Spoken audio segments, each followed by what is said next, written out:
La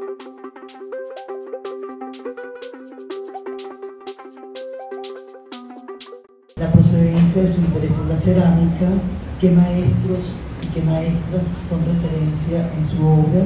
Me gustaría saber qué retomas de aquellas ceramistas de los años 60, de los años 70. Yo creo que desde muy joven tuve interés en el mundo del arte. Vengo del interior del país, pero también vivía en Margarita y crecí, digamos, con un vínculo con la cerámica popular muy intenso y con el arte popular. De hecho, yo podría decir que el punto de partida de mi trabajo siempre es el imaginario popular y son las formas del imaginario popular. Terminé en la escuela de arte, descubrí la cerámica con 14 años y tuve una formación muy intensa con las disciplinas artísticas. Y luego decido volver a la universidad y terminar la licenciatura en cerámica, donde la hago con Andreina Franceschi y Daniel Briceño como tutor. Empiezan a aparecer coincidencias discursivas con Tecla, con Marta Cabrujas, María Luisa Tovar, que es como la pionera ceramista de Venezuela. Y bueno, empiezo como a indagar sobre ellas, pero más como un sentido de pertenencia de Venezuela, y igual como estudio la historia de la cerámica del mundo. Y bueno, intento hilar a eso y también jalar todo ese patrimonio al presente. En el caso de Manuela, está domesticando el barro, está domesticando el querer, está torneando al mismo tiempo que está creando una pieza. Este proceso de producción es donde se conjuga justamente lo que es la mente y la materia. La arcilla te habla de un tiempo muy específico, de todo lo que acumula detrás, pero también te habla de un espacio, de un territorio. Bueno, en el caso de Manu, el entorno natural no solamente tiene allí la herramienta, sino que también gran parte de su reflexión, una manera como muy crítica de entender y mucho parte del territorio, de cómo el ciudadano se relaciona el territorio, cómo el Estado se forja a partir de un territorio, cómo se forman los países. El material es anterior a la pintura, como conversábamos, también hablábamos de las piezas prehispánicas que tenían que ver con objetos de adoración, en todo caso, antes de ser que fuesen vasijas o objetos que se hacían para contener alimentos. Bueno, la exploración, el territorio, digamos, cómo nos relacionamos, nuestro biopoder, digamos, desde la micropolítica y como individuos, hasta igual, bueno, evidentemente cómo está funcionando el Estado y cómo la relación, digamos, de los gobiernos, del poder, de esas decisiones, siempre, bueno, están configurándonos culturalmente y territorialmente. O sea, publicaciones, el archivo, la historia del arte de los países, pues son un claro testigo, ¿no? Digamos, de esa influencia. Sea una artesanía de tejido, o bien sea una cerámica o una obra de arte contemporáneo, termina narrando, ¿no? Termina siendo un dispositivo que agencia toda la memoria anterior y una postura de un momento. De alguna manera, ese es el punto de partida de mi cerámica, ¿no? Cómo traducir el presente a través del medio del barro, que ha servido para traducir la realidad desde el inicio, ¿no? Es América Latina la región de las venas abiertas, desde el descubrimiento hasta nuestros días. Todo se ha transmutado siempre en capital europeo o más tarde norteamericano, o como tal se ha acumulado y se acumula en los lejanos centros de poder. Todo, la tierra, sus frutos y su capacidad de trabajo y de consumo. Los recursos naturales y los recursos humanos. Esta ley de la aplicación del arco minero en toda América Latina, que se vienen aplicando, digamos, desde la conquista. Ustedes dirán, ¿qué tiene que ver eso con picar la torta? De alguna manera, ese es como verdaderamente el sentido que da para producir todo lo que yo produzco realmente. O sea, cómo puedo aportar una mirada crítica y de alguna manera que funcione para ser algunos testigos de que no estábamos todos de alguna manera de acuerdo con la forma en que se estaban haciendo las cosas en el mundo, ¿no? Toca hacer procesos críticos, digamos, esa es la función desde mi visión del arte. ¿Por qué la domesticación de la agricultura, que es el responsable de hacer que la humanidad iba así en población y de repente hizo así? ¿Por qué en Eurasia, donde está Mesopotamia, toda Asia y Europa, funcionó, fue rápida, fue efectiva? ¿Y por qué en Norteamérica y Sudamérica tomó tanto más tiempo? Ustedes ven Eurasia, es horizontal. va de este a oeste. Y cuando ustedes ven Sudamérica y Norteamérica es una línea vertical. ¿Qué implica eso? Que el clima dentro de las Américas es tan cambiante que las especies que encuentras de cereales, de frutas en un sitio, no se pueden reproducir en otro. En cambio, en Eurasia pudieron rápidamente domesticar y trasladar por todo el territorio. Entonces hubo un desarrollo humano de población y de civilización mucho más rápido. Ahora llegamos al estado moderno, donde hay una relación muy distinta que involucra otros factores políticos, geopolíticos, económicos. Cuando África se divide entre potencias europeas, en la Conferencia de Berlín en 1880, queda Kenia arriba, que es de los británicos, y queda Tanzania abajo. Y la frontera es una línea que hace así, porque Alemania quería quedarse con el Kilimanjaro. Entonces, es una frontera vertical, incluye el Kilimanjaro y sigue, que en realidad debería estar en Kenia. Yo sé que estamos en África y aquí estamos en Venezuela, pero es que es un poco para entender lo arbitrarias que son las fronteras modernas del Estado moderno hoy en día. Esas fronteras arbitrarias como nos llevan a entender que hoy en día las formas como vivimos el territorio están muy mediadas por el modelo de desarrollo que queremos tener, la economía, nuestra visión y los mitos y las leyendas. Aquí queremos hablar de la torta del lago de Parima. Parima es como un mito resaltante de la cartografía colonial americana, como un lago más grande que Nueva Esparta, mucho más grande que el lago de Maracaibo, relacionado al mito del Dorado.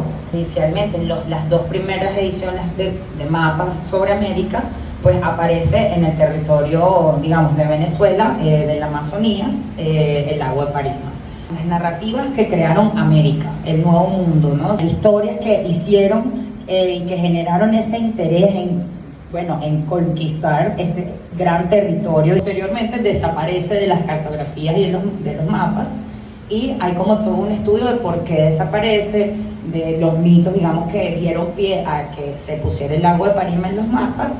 Y bueno, de alguna manera es esa relación como en la función del cuento, ¿no? De lo que se cuenta y también de lo que se traduce, ¿no? A nivel de imagen, de contenido visual. Y el mapa o el tema cartográfico está muy cerca como en la biología del mundo del arte también, ¿no? Porque el mundo de la observación y el registro tenía que ver con personajes que pudiesen dibujar y reproducir la realidad que vivían. Son unos archivos bellísimos de una riqueza, digamos, discursiva y estética fabulosa, pero muy fantástica, donde hay seres fabulosos, seres mitológicos, los habitantes acá eran pintados sin cabeza, y el mito de Parima es uno de esos que me parece como ya no existe, pero que realmente cuando nos asomamos, sí hay un pueblo que se llama El Dorado y no está mal asomarse a ver en qué condiciones está. Y les quería hablar como de esta teoría, esta hipótesis de desarrollo que se llama la maldición de los recursos, o la llaman la paradoja de la abundancia, que básicamente nace en 1711 a través de la observación de que los países más ricos mineralmente terminaban siendo los países menos desarrollados y los países más pobres. 300 años de estudios después, todavía no hay un consenso demasiado robusto, pero sí hay unos parámetros muy claros. País petrolero, país con mucha riqueza concentrada en pocas personas. Esto implica que puede fácilmente sostener regímenes autoritarios. También implican que los países petroleros o que viven de un sistema rentista suelen tener mayores índices de corrupción. Y también te habla del sector fiscal. Aquí tenemos los impuestos. Cuando un Estado tiene y vive de la renta extractivista mineral, tiene tanto dinero que no necesita cobrarle impuestos a su población. Ahora, ¿qué significa esto para la ciudadanía? Que se quiebra la relación ciudadano-Estado. Ya no es como en Europa, que tú das el 40% de lo que produces y luego quieres ver ese hueco cerrado en la carretera. Ya no hay una exigencia de transparencia con el Estado, o de accountability, como lo llamamos, o de que se cumplan las políticas públicas. No, el ciudadano ya no es inversionista del Estado cuando no hay un sector fiscal. Entonces, cambia la relación y pasamos a ser un Estado más clientelista, donde el Estado es paternalista, nos regala cosas, nos da cosas, etc. Entonces, interesante ver cómo lo que hay debajo de la tierra y encima de ella media muchas veces cómo se desarrolla nuestra cultura, cómo se desarrolla la ciudadanía, la relación con el Estado. Y la otra que les quería compartir era una de gobernanza, que le dicen Selectorate Theory o teoría del selectorado. Plantea es que en países con riquezas naturales, especialmente minerales, la estrategia óptima de supervivencia para un régimen autoritario es usar esa renta petrolera para comprar la lealtad de círculos claves mientras oprimes al resto de la población, porque no te interesa invertir en infraestructura, educación. Entonces, bueno, dos estrategias interesantes que hablan un poco y nos ayudan a entender esa relación entre el territorio y el desarrollo de la ciudadanía. También habla de esta producción híbrida, que tú trabajas con referencias modernas y el saber ancestral. ¿Cuáles piezas aquí tienen esas referencias ancestrales? Bueno, a mí me interesa mucho saber qué está pasando también afuera en términos de lenguaje, ¿no? Y de como relación con el material. Conozco muy bien la herencia moderna de Venezuela. Aparece este personaje, digamos, Tecla Tofano, que es una isla también dentro de todo el tema de la tradición cerámica venezolana.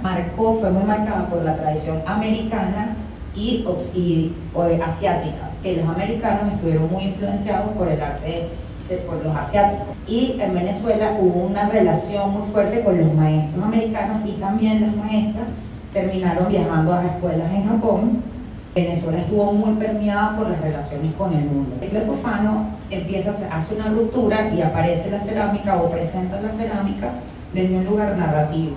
Pareció una estrategia como siempre muy interesante y me interesó conectarme con esa línea de Tecla que tenía menos descendencia, por decirlo de alguna manera, ¿no? Hay una fuerza, hay un interés, hay un estudio de referencias y luego hay unas ideas que las empezamos a producir y aparecen estos objetos. Yo sí siento, por ejemplo, en aquellos pajaritos, en aquellos patos que tú tienes allá, esto está absolutamente enlazado con lo que es el bizcocho de la Casa Popular Venezolana, que son los patos migratorios, ¿no? Y la cerámica prehispánica realmente es la referencia de mis volúmenes. Y la cerámica contemporánea del mundo, realmente.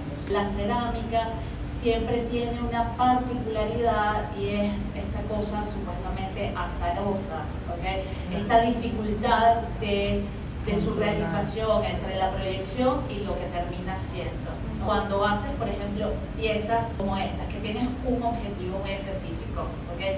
Por ejemplo, te salen a la una, qué tan dificultosa es, cuánto tienes que repetir, ¿okay? Entonces ahí no es la pieza que te salió bella y la modelaste, sino que a lo mejor estás buscando un resultado muy específico. Cuando quiero, por lo general, generar eso, o sea, como unas formas, investigo la forma, veo de qué manera puedo hacerla y desarrollo la pieza. Muchas de estas piezas están hechas 2 y 3 veces, ¿ok?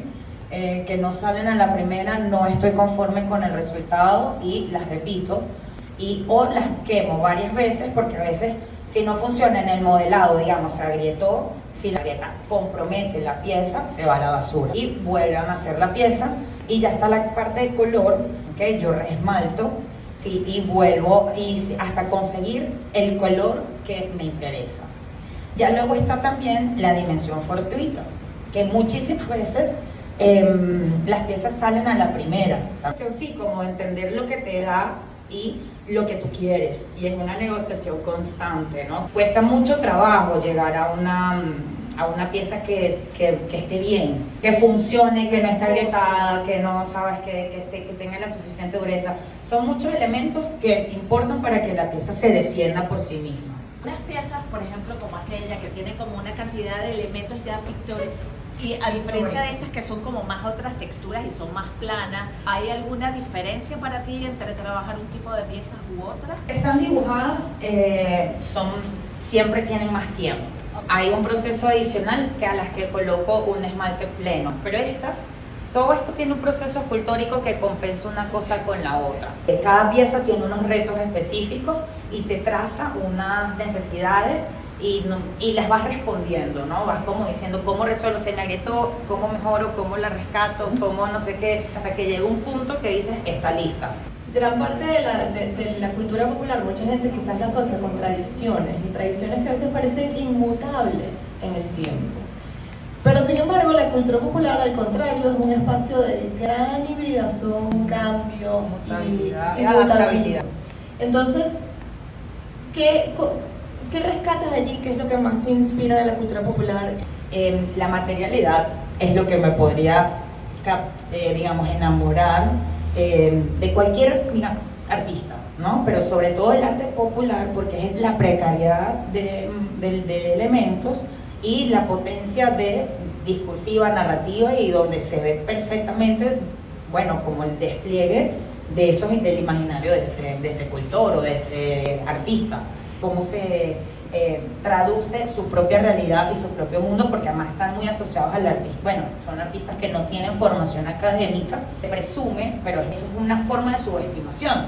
Siempre cuando, bueno, nos aproximamos a la obra de, por ejemplo, Juan Félix Sancho, de Rafaela Baroni, por ejemplo, o de Bárbaro Rivas, la academia ha tenido como que resignificar y volcar su mirada a esos procesos, porque esos procesos o sea, son artistas sumamente complejos que abarcan ciudad, que abarcan arquitectura, que abarcan distintos medios, y además una producción simbólica absolutamente coherente y ligada a su realidad. Manuela es una gran estudiosa y de alguna manera hay una cita de todos estos grandes ceramistas modernos en su obra, pero no es azarosa, no es una cuestión, no es una copia ni fiel, ni balurda, ni nada, sino que hay una necesidad profunda de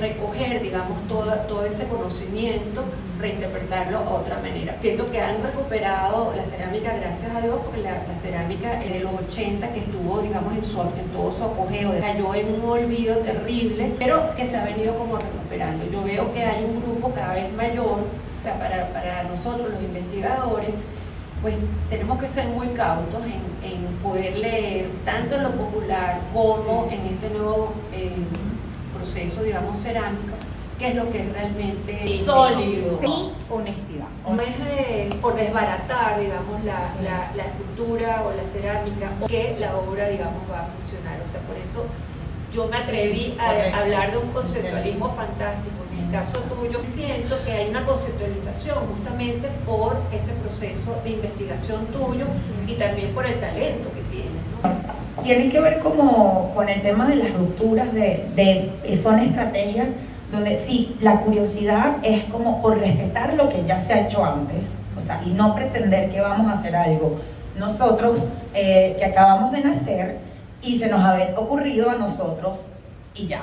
O sea, pasa por pararse y situarse en la historia del mundo, de la humanidad, y reconocer los acumulados de los lugares, tanto de la historia como de tu propio país, y intentar producir un aporte.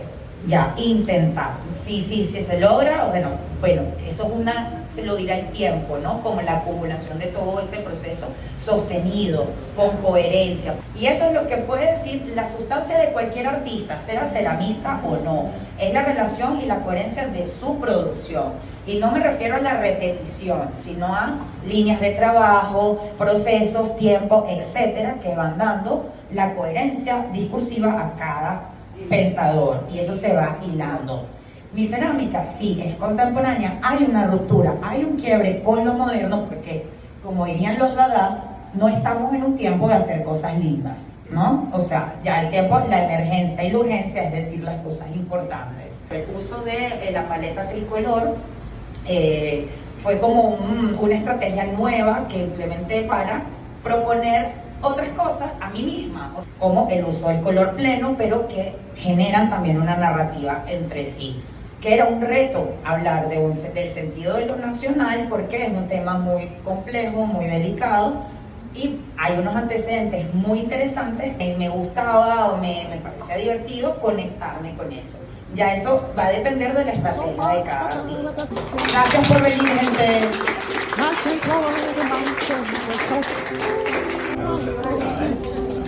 Bueno,